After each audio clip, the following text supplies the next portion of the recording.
I think the best thing for people in Hollywood that are entrenched in that world is to shut the fuck up. Because as soon as they start talking, people like, as soon as Robert De Niro starts talking, I'm like, Jesus, get that fucking microphone away from him so I can enjoy Taxi Driver. What about the garbage outside today? Robert De Niro, officially sent by the Biden campaign, makes himself look like an idiot and reminds us why Trump is so popular. It's so stupid. It was colossally stupid. If you're going to send somebody to go speak outside of the Trump trial, make it someone who's universally beloved, like a Michelle Obama. You know, she's not universally loved. She's not loved on the right. But I'm saying, like, at least within the left and the center left, and maybe even some center righties. Robert De Niro has gone so hard partisan over the past 8 years.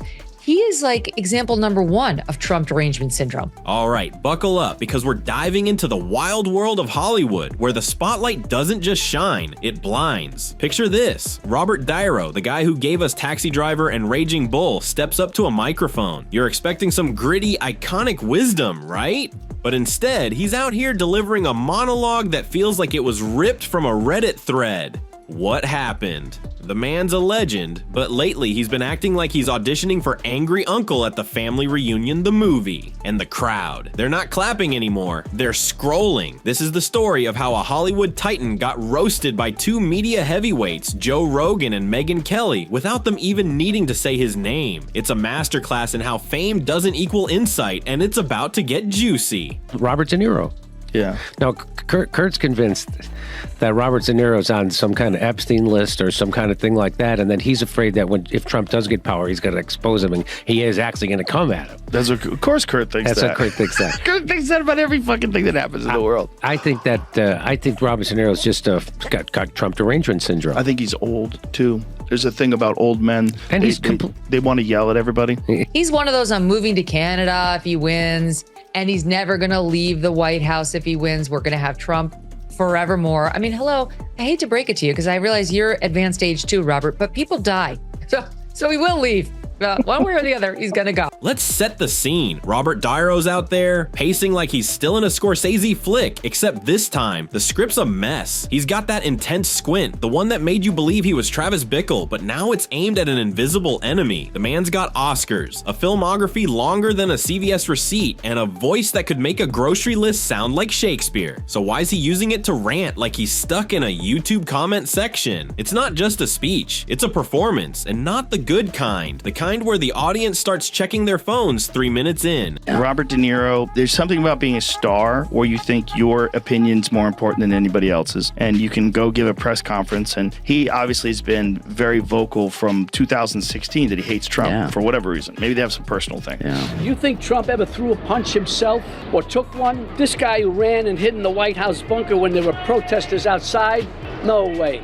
Now he's like holding press conferences. Now everyone's heckling him everywhere he goes. That's so bad. Like instead of just being this cranky old liberal, now you're this guy that is yelling at other people that are Trump supporters, and they're yelling at you. Like you've opened yourself up to this nonsense. Like, why? Hypocrisy is alive and well amongst these sanctimonious leftists. From Kimmel to De Niro to Stephanopoulos, they want you to believe they're better than you, more virtuous, more decent. But we all know the truth. They lie. They sin. They do the very things they accuse you of and the things that they say they would never do. Evil things. Like try to destroy people based on feigned outrage from which they spare their own side.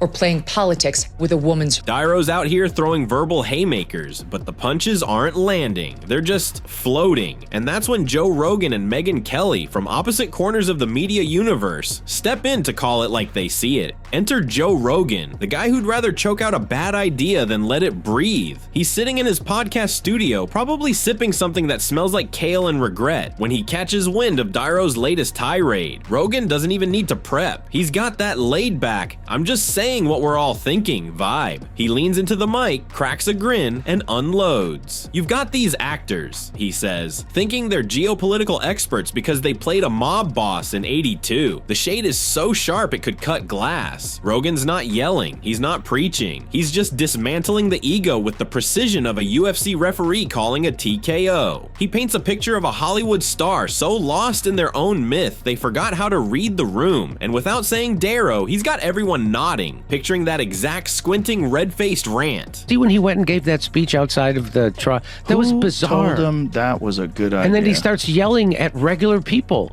He's like, fuck you, you're a gangster. Go fuck you. Like, it's crazy that that's the guy what? from Taxi Driver. Yeah. You know what also I think those guys have no friends. I think the only friends they have are Hollywood phonies. And so you're in this weird world where everybody you talk to is a phony, and you become a phony, and everyone's a phony, and your grasp on reality is very slippery. Now, if Rogan's the guy throwing punches, Megyn Kelly's the one performing surgery. She doesn't stroll into the fray, she storms in, armed with facts and a stare that could make a statue flinch. Kelly's not here for the laughs, she's got a point to make, and she's making it with the calm fury of someone who's been taking notes. These Hollywood loudmouths, she says, think an Oscar speech is a PhD in world affairs. It's a line so clean it should come with a warning label. She's not naming Dairo either, but the neon arrows pointing right at him. Kelly's takedown isn't about theatrics. It's about exposing the gap between fame and wisdom. She's calling out the absurdity of actors treating award shows like TED Talks, preaching to a room full of champagne and fake smiles. So Robert De Niro, who's got a severe case of the TDS, is in conference right now, as all of the muckety mucks are. And he's very unhappy about what Trump is doing to try to keep filmmaking, American filmmaking, in America by slapping tariffs on foreign-made films so that he can basically try to force people to make them domestically again for the American audience that they're meant to serve. And here's what De Niro said on Tuesday. America's Philistine president has had himself appointed head of one of our premier cultural institutions. He has cut funding and support to the arts, humanities, and education. And now he has announced a 100% tariff on films produced outside the U.S.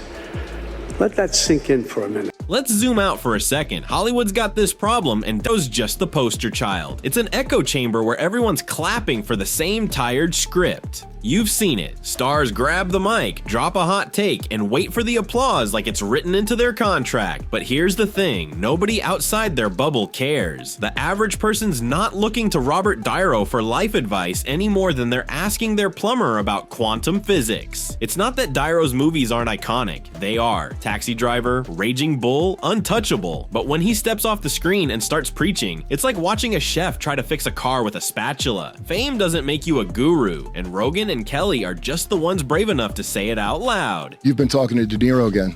I don't even listen. When De Niro starts talking about Trump, I love him too much. I think he and Trump hate each other personally. All I should be asking Robert De Niro about is two things: awesome movies and divorce. Like, yes. Tell me what happened to I would you love to ask him with about the that. divorce. Tell me what happened if you want to talk about it. And you can't just be, he's a bully, he's a piece of shit, I hate him.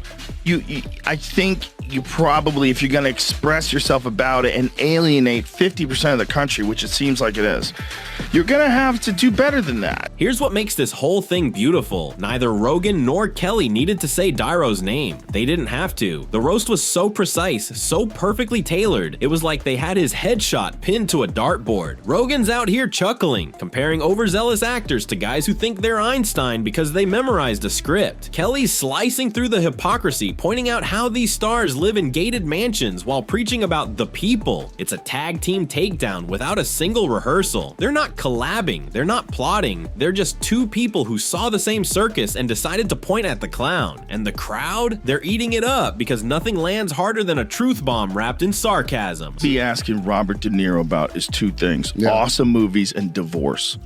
Yeah. Like, yes. Tell me what happened to you. I would love to ask him about with that. the divorce. Tell me what happened if you want to talk about it, and tell me what happened to you with these awesome fucking movies. I don't need to know jack shit about his politics. Well, he doesn't. That's the thing.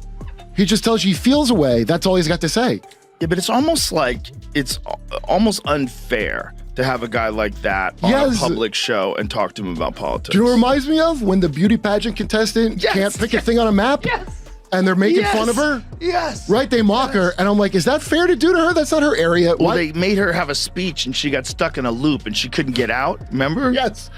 She didn't remember. She didn't know what to say. She's like, and then I think she's panicked. Let's break down why Dairo's rants are flopping harder than a bad sitcom. First, it's the delivery. He's got this intense method actor energy, like he's about to punch a wall or cry or both. But intensity doesn't equal insight. Second, it's the setting. Award shows, press conferences, random mics. These aren't the places for nuanced takes. They're for thanking your agent and dodging wardrobe malfunctions. Third, it's the disconnect. Dairo's out here acting like he's speaking for the everyman, but the everyman's not flying private or sipping $500 wine. When you're that far removed from reality, your hot takes start sounding like a script nobody greenlit. Rogan and Kelly saw it, called it, and left the audience wondering why Dairo didn't. Here's the kicker. Authenticity still matters. Rogan's got it in spades. He's just a guy with a mic, talking like he's at a bar with friends. He's not trying to be your professor. He's just calling it like he sees it. Kelly's the same, but sharper, like she's cross-examining a witness who forgot their lines. They're not pretending to be something they're not, which is why their critiques hit so hard. Dairo, on the other hand, is playing a role, except this time, nobody's buying the character. He's not a revolutionary or a scholar. He's an actor who forgot the difference between a stage and a soapbox. The public's tired of being lectured by people who think relatable means wearing jeans once for a photo op. Authenticity wins, and Dairo's losing that game. This whole saga isn't just about Dairo. It's about a culture that's done with celebrity sermons. People are burned out. They're over being told what to think by folks who haven't clocked a 9 to 5 since their first headshot. Rogan's crowd is laughing because they see the absurdity. Kelly's viewers are nodding because they're fed up with the hypocrisy. Both are saying the same thing.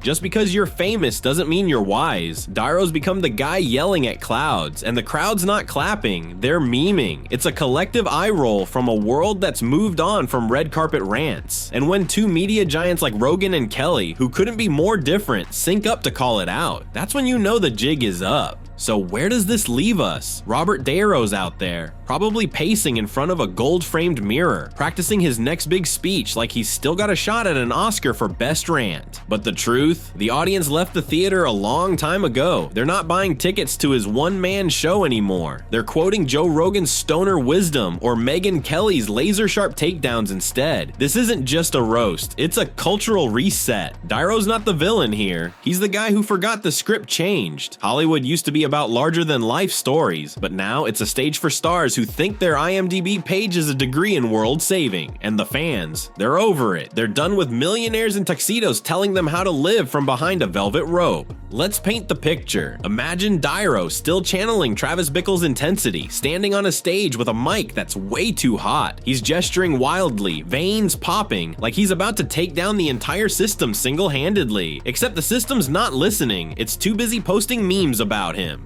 Rogan's out here, halfway through a podcast, probably munching on a protein bar, laughing so hard he nearly chokes. This guy thinks he's saving the world, he says, but he's just yelling at his own shadow. Meanwhile, Kelly's in her studio, glasses perched, delivering a verbal autopsy of Dairo's relevance with the precision of a chef filleting a fish. She doesn't need to raise her voice. Her words are loud enough. Together, they're not just roasting Dairo, they're roasting the whole Hollywood machine that lets stars think they're philosophers because they once cried on cue.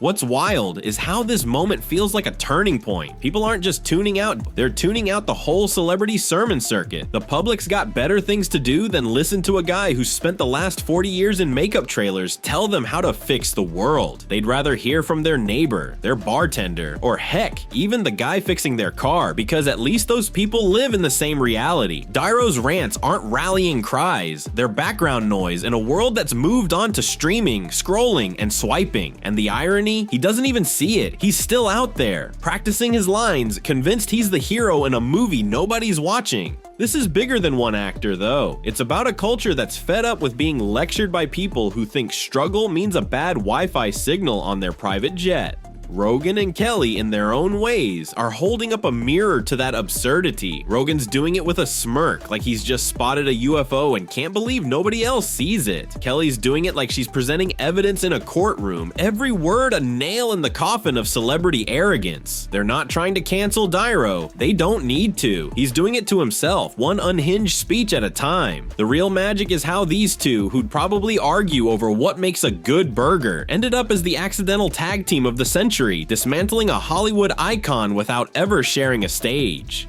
And here's the cold, hard truth. Fame's a trap. It makes you think your voice matters more than it does. Dairo's not the first to fall for it, and he won't be the last. But when you've got two media titans like Rogan and Kelly calling you out from opposite ends of the spectrum, it's time to take a hint. The crowd's not clapping anymore. They're laughing, scrolling, or just changing the channel. So if you're loving this deep dive into Hollywood's wildest faceplant, smash that like button, hit subscribe, and drop a comment with your thoughts. Who's the next star you think needs a reality check? Let's keep this circus rolling, because in Tinseltown, the show never really ends, and we've got the best seats in the house. Stick around for more breakdowns, more roasts, and more of the unfiltered truth about the glitz, the glam, and the glorious meltdowns that keep us hooked. See you in the next one.